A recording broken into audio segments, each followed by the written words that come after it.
From the opinion pages of the Wall Street Journal, this is All Things with Kim Strassel, a Potomac Watch podcast. Welcome to All Things with Kim Strassel. I am here this week with Trump campaign Senior Adviser Tim Murtaugh on the eve of the giant debate matchup between Donald Trump and Kamala Harris. Tim, it is so great to have you here. Thanks again for coming on. Look, we've got a huge night coming tomorrow with this ABC debate. And I do want to devote a lot of time to a preview of what we might expect from that. But before we even get there, let's just set the stage. We've got 8 weeks to go until the election. And if you look at the sites out there that do polling averages, every one of them show a race that is on a knife's edge. Real Clear Politics average nationally, Kamala up 1.4 points. New York Times polling average nationally, 2 points. The battleground states, you see Harris up in a few of the Rust Belt states, Trump up a bit in Sun Belt states. Again, those are the average, but that's the snapshot. And the question that my experience campaigns always care about instead is momentum. And so first question, is her surge as it was over? Where does Team Trump view this race at the moment? There's no question her surge is over. And I think it's pretty obvious that the best days of the campaign for Kamala Harris are already behind her. I think you saw her coming out of that Democratic National Convention. And I think that by the time that she was done and she had made her speech and went into hiding, almost immediately, I think that her peak had already occurred, like in the early days of the Democratic National Convention. I think you see it reflected. Sometimes it takes a little while to reflect it and turn up in public polling, but I think you saw that. I think you just referenced it. There was a New York Times poll that has just come out that shows the race in the head-to-head as a 2-point race with Trump with the 2-point lead. And, that's a national poll. Of course, that includes California and New York. And so you can imagine that if you look down inside the poll, that Trump is doing very well, if he's leading nationally by 2 points, doing very well in the battleground states where the election will actually be won. And we're talking about states like Georgia and North Carolina and Pennsylvania and Wisconsin and Michigan and Nevada and Arizona. Those are the battleground states that are important. And I think that if you talk about a state like Pennsylvania, which everyone agrees is pivotal and actually crucial in this election, Kamala Harris cannot win the election without Pennsylvania. If she wins it, it doesn't guarantee her the White House, but she cannot win without it. And I simply do not see a way that she can possibly win Pennsylvania with her record of strong opposition, in fact, trying to drive the entire fossil fuel industry out of business. That would be devastating for Pennsylvania, and I just don't see how she can talk her way out of that situation. So I think if the election were today, Donald Trump is reelected the 47th president. Remember, he was already the 45th, and I think that he will be elected the 47th president. The trend is clearly in his favor. The momentum is in his favor. Kamala Harris has already had the best days of the campaign, and they were several weeks ago. Well, and that also brings up the obvious point that you have to look at this by comparison to where he was in the polls in 2020 and 2016. What we have seen, at least in the past, is the polls seem to underestimate to a certain degree his performance on election day. The campaign was very adamant on this question of when we look at debate format and mechanics of muting the microphones when the other candidate is speaking. You ultimately won that battle. Why did you care so much about that? Well, let's remember how we got here. First of all, generally speaking, the rules are the rules, right? But let's remember how we got here. This was a debate, this ABC debate that we're talking about on Tuesday night in Philadelphia, was agreed to by Trump and Biden. And then, of course, Harris was among the cabal with Nancy Pelosi and Barack Obama and others who shoved Joe Biden into the closet. And they did the old switcheroo and put Harris in there. And Harris, her campaign, and she openly demanded, hey, Trump can't back out of this ABC debate. He's already agreed to this debate, right? Trying to force Trump's hand to get into this debate. And Trump said, look, you know what? All right, whatever. We don't care. We'll do your debate. And it's the CNN rules like you wanted. And so Harris, they said yes, and they declared victory. The debate about debates is over, probably because they were happy to get away with only agreeing to just the one, because, you know, Trump wanted two more. That now that they're locked away in debate prep, they are still squawking about the rules that they dared Donald Trump to agree to.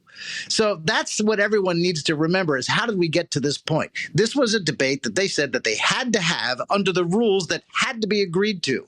And when they got all of that, they said, yeah, you know what? That's not what we meant. We need to change the rules. So the rules are the rules. If she's supposed to be some sort of legendary prosecutor and she is fearless and she's going to prosecute the case against Donald Trump, then why is she whining about the rules so much? I mean, let's just go do it. Everything is according to what they demanded. So let's just go do it. Let's just go do it. Let me ask, though, some people wouldn't go there. I'm going to go there because I know that it's a question. I mean, people who watch Donald Trump and they really want to see him win this debate and win this election. But they know, you can see right now, her campaign is broadcasting their goal. And obviously, it was part of the reason that they wanted open mics. Their entire intention is to go into this debate and try to goad him into responding to her, losing his cool. Is he ready for that? Does he understand that's the case? The mics are going to help, but she's pretty good at this, and that's what they want to see him do, is lose it on stage. Sure, of course he's ready for this. Look, Donald Trump prepares for debates every single day.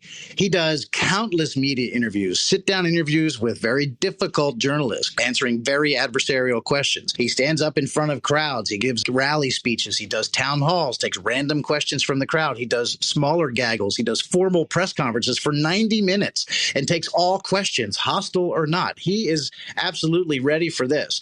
It is, I think, Kamala Harris ought to be the one. She should be concerned about. She shouldn't necessarily be happy about having an open microphone in front of her, to be honest with you, because she's going to be called on to try to explain how in the world she's trying to present this person to the world who had never existed before Joe Biden decided to quit the race and acquiesce to all of the demands of everybody else trying to force him out, and she became the nominee. This is not the same person who existed 5-6 weeks ago named Kamala Harris. What she's going to try to do is try to disassociate herself with her own record, which goes all the way back to being the crazy liberal district attorney of San Francisco and also the attorney general of California.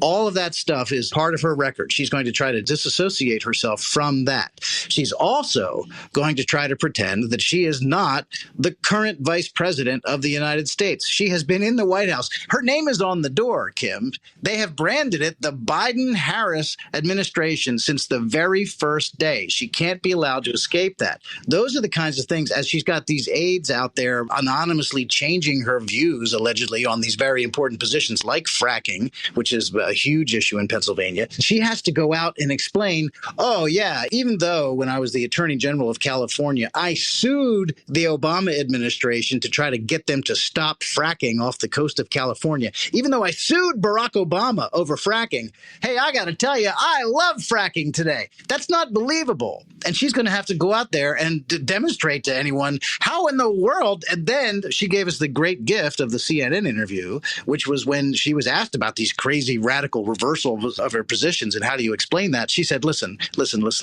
my values have not changed. But they had like 6 weeks to come up with that answer, and that's the best that they could do. And it is a gift, an absolute gigantic gold nugget to the Trump campaign to say my values haven't changed, because that's the gateway to everything that she has always believed as a crazy San Francisco liberal. Yeah, I do want to talk about those values, the values, as it were, and how she's going to handle this question of her record on the stage. But more broadly than that, let me just ask you this really quick, is that there's a lot of effort right now. I know you see it. When you have debates, sometimes it's about expectations setting. And I'm noticing a great deal of effort from her campaign and among her supporters in the media to try to lower debate expectations for her. We're hearing all these stories. Remember, she gets easily flustered. She can go off script. Look at all of her word salads. I have a very different view of this. If you look back at her debate that she did with Mike Pence as vice presidential candidate, and if you look at that CNN event, what we do know is that she can absolutely practice and roll out a 90-second pat response. So what Kamala Harris are you guys expecting to see on the stage? The one that kind of does cackle and go off script, or someone who is very focused? I think we expect to see the focused one. This is not the same candidate that Joe Biden was. Where Joe Biden, there was a very real concern that he could actually perform a literal faceplant on the stage and actually be laying down on the stage or something. That is not Kamala Harris. She is a former prosecutor. She's been in the U.S. Senate. She's been through a debate, like you just said, in the 2020 cycle. For us, it's not about her performance or how she says some things. It's what she says. And we just believe that it's going to be very difficult when she does get wrapped around the axle a little bit and she goes into these word like catchphrase loops is like what I like to call it. It's kind of what she did in the CNN thing. When she gets very prepared, she goes to the things that she learned while she was studying. Like when she said, my values haven't changed. She said that 3 times in the CNN interview, which means obviously it was drilled into her as something to say. So she is able to regurgitate things that she has been studying, and she does it well and she delivers the line well. It's just sometimes it's what's in the line that is the problem. Like, my values haven't changed. Again, I say that's a huge gift. So the question is, how is she going to pull off the lie that she supports fracking, for example, or that she no longer supports the Green New Deal? I mean, give me a break. She co-authored the Green New Deal, and inside the Green New Deal is open hostility and a plan to get rid of the use of fossil fuels, forcing everyone to buy an electric car, the so-called dreaded EV mandate. She has supported that.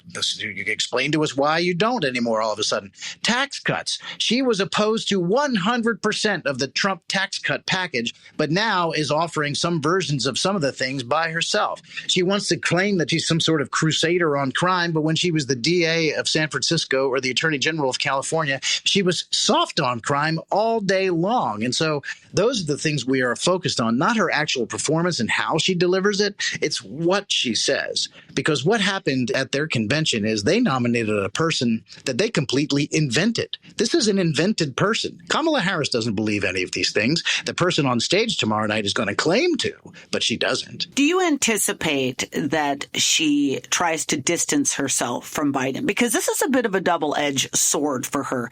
We had that poll you mentioned yesterday, the New York Times Siena College poll, and it found that 61% of likely voters want the next president to be a major change from Biden, and 55% say Harris represents more of the same.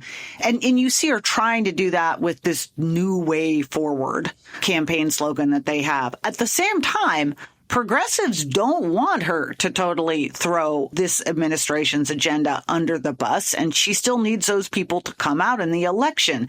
They want her to double down. So what do you expect from her up there on the stage in terms of Biden's policies? Yeah, I mean, she's going to try to cherry pick, I would think. And like her own record is, like I've said, is going to cause problems for her because on the Afghanistan withdrawal, for example, where it was a disaster and 13 brave American service members were killed that day, she was proud and bragged about being the last person in the room, and she judged that the operation was a success. Now, of course, she wants to run their heck. They're blaming Donald Trump. It happened 7 months after he was no longer president. Somehow they're trying to make it his fault. So there are certain parts of it that she's going to want to hug, as they say, but there are other parts that she's going to want to try to pretend. And look, and here's the thing, and I think you might hear President Trump say this a couple times. Every time she acknowledges that there's a problem in this country, whether it's inflation, the price of a loaf of bread, or eggs, or the Afghanistan withdrawal, or whatever, and she offers some sort of solution that she says that she's proposing now if she becomes president, the question right back to her is, why haven't you done that already? You've been the vice president for 3.5 years. What have you been doing the whole time? That's the issue, and that's what her main problem is going to be. We're going to take a quick break. When we get back, more with Tim Murtaugh of the Trump campaign.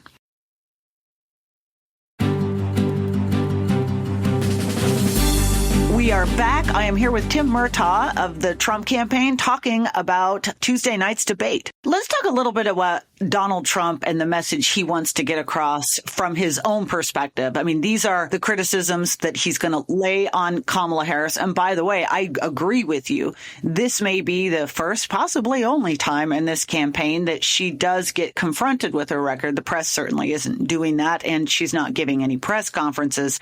But a lot of voters who are going to tune into this, they also want to look to the future. They've seen what Donald Trump did in his first term in office. Maybe they liked it, maybe they didn't, but they want to know what's coming next. I know that they can expect more of what he did. He notes that he got right in terms of the economy, etc.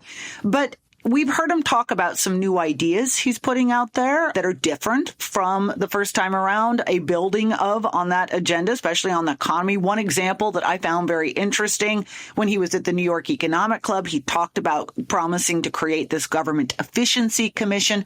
What else are voters going to hear about in terms of some of his new ideas that he wants to get across in this debate? Yeah, I think it's very important. The way that this entire election sets up, I think, is really perfect, Kim. And it worked when Joe Biden was the opponent, and it works when Kamala Harris is the opponent, is that everyone who gets to vote in this election has lived through both administrations. They've lived through the Trump administration, and they know what the world and the economy in the United States, they know what the security situation in the United States was, public security, public safety, was there violence in the streets, was the world at large on fire, was our border secure, was the economy good, was inflation low. The United States had the world's greatest economy until, of course, COVID struck the entire world. People have also lived through the Biden-Harris administration, and she was a proud partner in that, and they know what a disaster it is. They know that the economy is a wreck, that people have to work more than one job, 2 and 3 jobs, because inflation is so bad. They brag about, hey, inflation, like they've won the battle. Hey, inflation has lessened. Well, prices didn't come down. They're getting worse a little bit slower than they used to. Nothing is coming down. That's really the truth. They know that the border has been wide open, that fentanyl and other deadly drugs are flowing across the border, that violent criminals are descending on communities who don't have to be near the border to be affected. Basically, every state in this country is a border state now. They know that the world is on fire, all of those things. And yes, the president is going to promise, look, did you like the way the country was when I was in the White House, when I was in the Oval Office? Yes. And he's going to do more of that. He's going to make the Trump tax cuts permanent. She will let them expire. In order to get American jobs created in this country, he's proposing to cut the corporate tax rate, the tax rate on employers, down to 15%, only if everything they do and everything they produce is manufactured 100% in the United States of America. If they don't do that, they don't get the benefits. And yeah, the government efficiency plan that he's got, talking about putting together a commission headed up by Elon Musk to look for inefficiencies. And he also wants to recoup a lot of this unspent money from scams like the Green New Deal. We're talking about recouping with like $1 trillion. That's a savings right there. No more Green New Deal, because the Biden administration tried to smuggle the Green New Deal in through the poorly named Inflation Reduction Act, when all it really was a giveaway to Ukraine once again, and laying the groundwork for the Green New Deal. So stopping all of those things. You remember when President Trump was really ferociously cutting red tape and cutting regulations in the federal government. In his first term, the rule was 2 for 1. For every new regulation that got put on the books, 2 had to be removed. Now he wants to do a ratio of 10 to 1. For every new regulation, 10 off the books. We are going to unleash the American entrepreneurial spirit and the American economy. It is going to be gangbusters.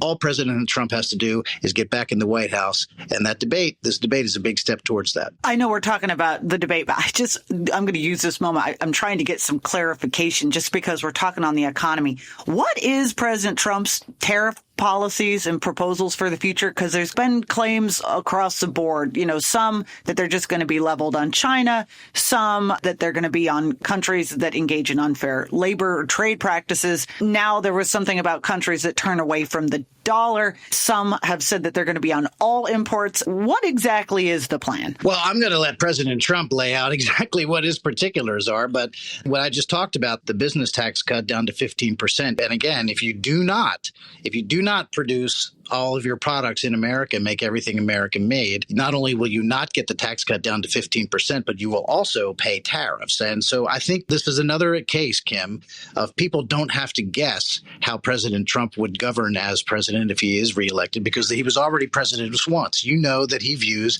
tariffs as an effective tool to protect the United States. He uses them on case-by-case basis. We saw that he used them to great effect against China.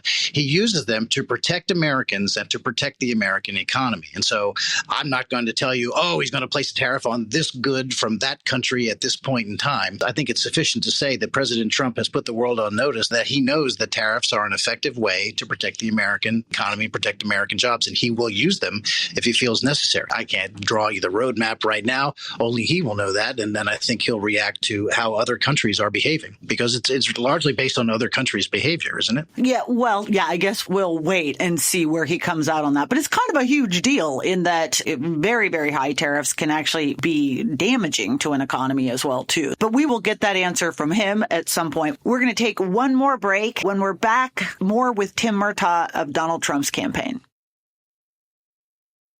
From the opinion pages of the Wall Street Journal, this is All Things with Kim Strassel, a Potomac Watch podcast.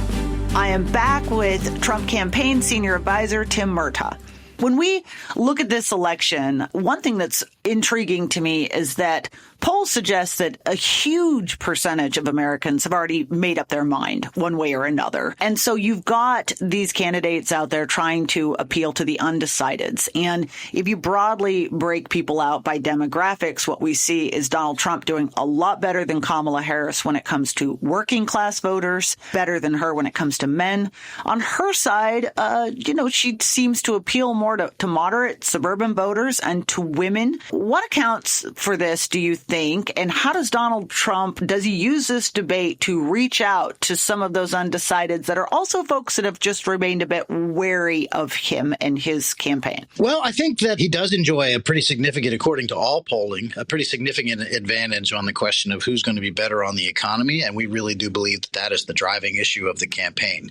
Whose ideas will be better to get us out of this mess that we're in? Who got us into this mess in the first place? I think the answer to that one is pretty apparent. It's the Biden-Harris regime, and it's Kamala Harris, who twice cast the deciding vote on two of these gigantic spending packages that all economists, including Harris's own Treasury Secretary, Janet Yellen, say were instrumental in supercharging inflation. And so I think the question of who is going to help your family budget better, if you're talking about suburban families or moderates or independents, people care about their family budgets. And if you're talking about the women care about being able to afford to put food on the table and be able to feed their families. Sure. And so I think he enjoys an advantage there. And people also want to know that their streets and their neighborhoods are safe. People see this news coming from Ohio about the Haitian immigrants who have been relocated to Springfield, Ohio, and are causing havoc in the town, overrunning emergency rooms. Over the English as a second language budget went from basically nothing to something that is straining the budget of the public school system. And here we had Kamala Harris bragging about giving them temporary protected status as a class, as a group of people, just generally speaking, people from Haiti. You're protected now. And we see the results. We see the results of their open border policies. These are real kitchen table issues. And I think you alluded to one little nugget that came out of the New York Times Siena College poll. And it's, do you want to change? Do you want to move away from? Are you looking to escape from Joe Biden's policies? 61% say yes. 61% say, yes, I want to move specifically away Joe Biden and his policies. And then the follow-up question is, okay, who do you think represents that, Donald Trump or Kamala Harris? And as you said, 53 to 25 voters say that Donald Trump represents that change away from Joe Biden. That's the point. If it's an undecided voter, if it's somebody in the suburbs who's on the fence, just look at this. Are you happy with what's been going on under the Biden-Harris administration? No? Well, Donald Trump is your answer. You know he's already been president. You know exactly what he's going to do. They wouldn't be spending their time making up things to scare people about, oh, if you elect Donald Trump, look at he's going to create concentration camps or some nonsense, right? He's already been president one time. All you have to do is look at his track record, and she's got one too. And we're going to hold the two of them up side by side and say, choose your president. Here you go. We like Donald Trump in that scenario. Is your campaign expecting this debate to be as consequential as the June one with Joe Biden? Obviously, that changed the whole dynamic in the race and then ultimately pressured him out. How big will this one be by comparison? Well, look, there's a lot of attention on it, and I think a lot of importance will be placed on. I'll tell you what, if Donald Trump goes out there, he already retired one opponent this cycle, as you remember. He retired Joe Biden. So if he goes out there and just delivers a crushing performance and just decimates Kamala Harris, then I think what you'll hear from the media is that, there won't be any, this won't affect the race at all. And this doesn't change the trajectory at all, because they'll be finding a way to try to make excuses for her, and that it doesn't affect the campaign at all moving forward. But, I don't know how much to place importance on it. We're taking it seriously. We view it as one of the few opportunities that we're going to be able to have to fully expose her and her record, because she did this one interview jointly with Tim Walz after 39 days of having been the candidate. She hasn't done another one since. So now she's got the debate coming up. She's probably going to ride that for at least several weeks afterwards and not do any interviews after that, we may not have many chances to get her in front of cameras and say, hey, why do you support an open border? And why have you opposed fracking? And honest to God, there's all these different things that need to be asked of her. She's never going to do it. This is the chance. So in that respect, this is a very important night coming up. We do believe that the dynamics of the race and the trend and the momentum of the race are all in Donald Trump's favor right now. And we believe that she has peaked, just like in 2019 when she ran for president the first time. She had a little buzz about her. She was kind of the buzzy candidate when she first announced. But remember, she quit the 2020 race before it was even 2020. It was December of 2019 when she quit, right? And it's because as soon as people get a load of her act, they think, oh, she's not what I was told she was. So we'll see. We'll see. But it's an important night because it's a chance to get her on the record on all these crazy views that she's always had and how she's trying to escape them and her job as vice president. We don't know how many of these we're going to get, so we take it seriously. Well, that brings me to my last question, which is, what do you think has to happen tomorrow night for her to agree to another debate? Because so far, they've been very cagey. They have not signed up for another debate. They said, let's get through this one and then we'll sort that out. We'll choose another debate. But first, Donald Trump has to prove that he'll show up at this one. But notably, even though everything's on track, they still have not agreed to any more debates. So is there a scenario where she does, if she has a bad night and maybe she wants a do-over, although if she has a good night, maybe she wants another chance at that? Or do you guys expect she will agree to another debate? I think that the reasonable assumption going forward is that she didn't even want to do this one, really. I mean, if you look at it, certainly a debate is a lot more difficult than a simple interview, especially if you're Kamala Harris. A simple interview with the adoring media really shouldn't be such a difficult undertaking, right? I don't think she wanted to do this one. I don't know what the scenario would be, what the results of this debate would have to be for her to want to do another one. I think if it goes well for her, she will think, all right, that's enough. I don't want to do any more. If it goes poorly for her, she might think, oh, man, I don't want to do that again for sure, because it will be, twice the damage if I do it again. I don't know what the scenario is for them to want to do this because they've agreed to it now and they're still griping about the rules that they wanted to enforce in the first place. So I don't know. She doesn't want to do interviews. She doesn't want to do debates. I can't imagine that there's much of an appetite for stacking more on top of this. I think the American people deserve it. But I think you've got three different groups of people inside her campaign trying to call the shots. You have Harris loyalists, Biden loyalists, and Obama loyalists, and they're all trying to row in the same direction. I'm not sure that's even possible. You'd have to have a canoe made out of three separate canoes all molded together, and then watch them all try to row in different directions. And what the end result will be they stay in the same spot on the lake and they never move. Well, in an election where almost everything is unknown, I think your prediction of her not wanting to do another one is about as close as we're going to get to a solid prediction. So, Tim Murtaugh, thank you so much for coming and joining us today. We really appreciate your insights and hope to talk to you again in the future. Kim, thanks very much for having me. Thank you, Tim, for being here with me today. Thank you for our listeners. We are here every week. We hope you tune in next week. If you like the podcast, please do hit that subscribe button. And if you'd like to reach out to us, we can be reached at pwpodcast@wsj.com.